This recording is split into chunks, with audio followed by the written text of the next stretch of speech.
Hello students, कल हम सभी ने देखा कि 12th साइंस के बोर्ड का रिजल्ट अनाउंस हुआ।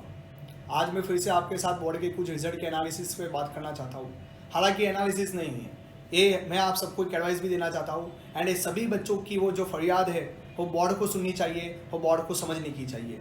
चाहता हूँ एक बच्चे का रिजल्ट अभी मेरे पास ऐसा आया, बच्चे ने बोला कि सर देखिए थोड़ा सा आपको अलग लगेगा, नाम न बताने के जोर पे मैं आपको बताता हूँ। एक टीचर था, सबको पता है कि प्रैक्टिकल की जो एग्ज़ाम होती है, प्रैक्टिकल की एग्ज़ाम कौन लेता है, स्कूल के अंदर कंडक्ट होती थी बोर्ड के द्वारा। लेकिन उसमें जो लोकल सुपरवाइजर आते थे, इन विजिटर्स आते थे, वो कौन थे?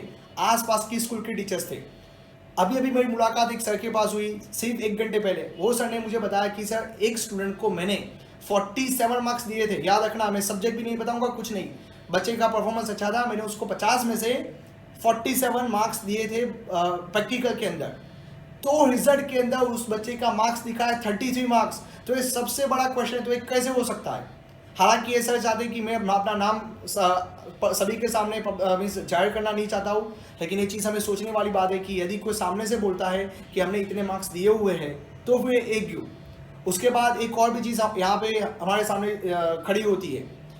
कुछ बच्चों ने ऐसा भी हमें बताया कि सर हमारा जो रिजल्ट है, हमने जो एज्यूम किया था कि चलो मेरे फिजिक्स में 90 आएंगे या केमिस्ट्री में मेरे 75 या 76 आएंगे, वो पूरा रिजल्ट उसके पिछले नंबर वाले के रिजल्ट के साथ सेट होता है। जो बच्चा पढ़ाई में इतना होशियार बिल्कुल नहीं है, एक टीचर होने के बाद मैं ये चीज़ आसानी से समझ सकता हूँ कि बच्चों का रिजल्ट, यदि कोई बच्चा पूरे साल में स्कूल में या जब वो कोचिंग में कहीं भी पढ़ता है और वो 100 में से 100 मार्क के पेपर में से 70, 80 या मिनिमम 80 मार्क्स ला देता है, तो वो बच्चा कभी भी बोर्ड के अंदर 14 या 15 मार्क्स नहीं ला सकता।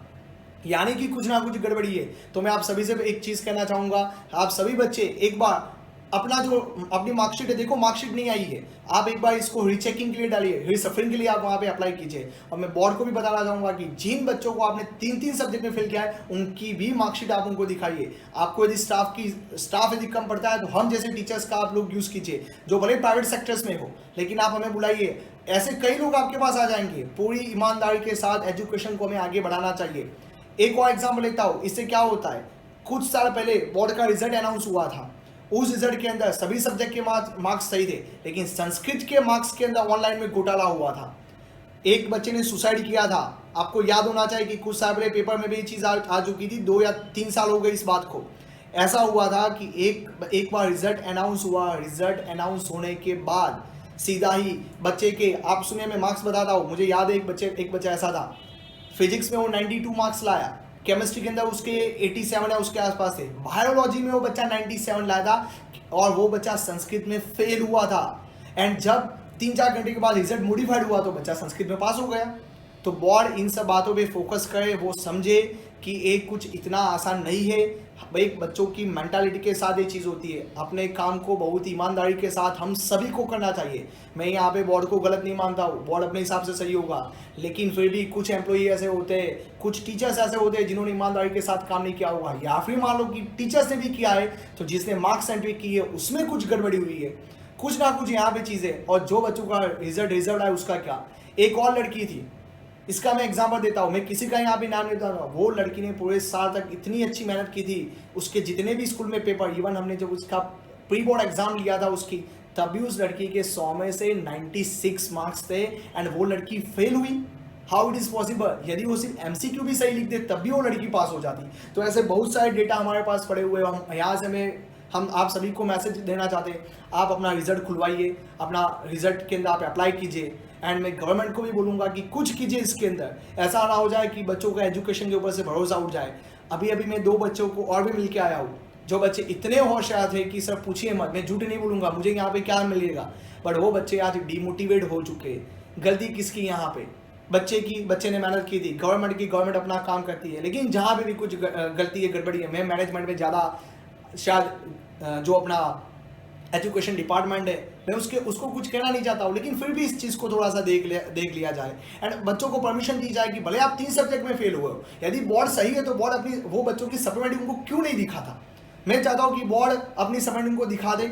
ओके, ये बच्चों के फ्यूचर का सवाल है। तो मैं सभी पेरेंट्स को भी बोलूँगा कि आप हो सके उतने लोगों को हमारा मैसेज पहुँचाइए। एंड आप सभी एक रिक्वेस्ट कीजिए गवर्नमेंट को, बच्चों की 3 सप्लीमेंट्री यदि तीनों में फेल हुए तो भी वो देखे, एंड पैसे उसको जो लेना वो ले ले।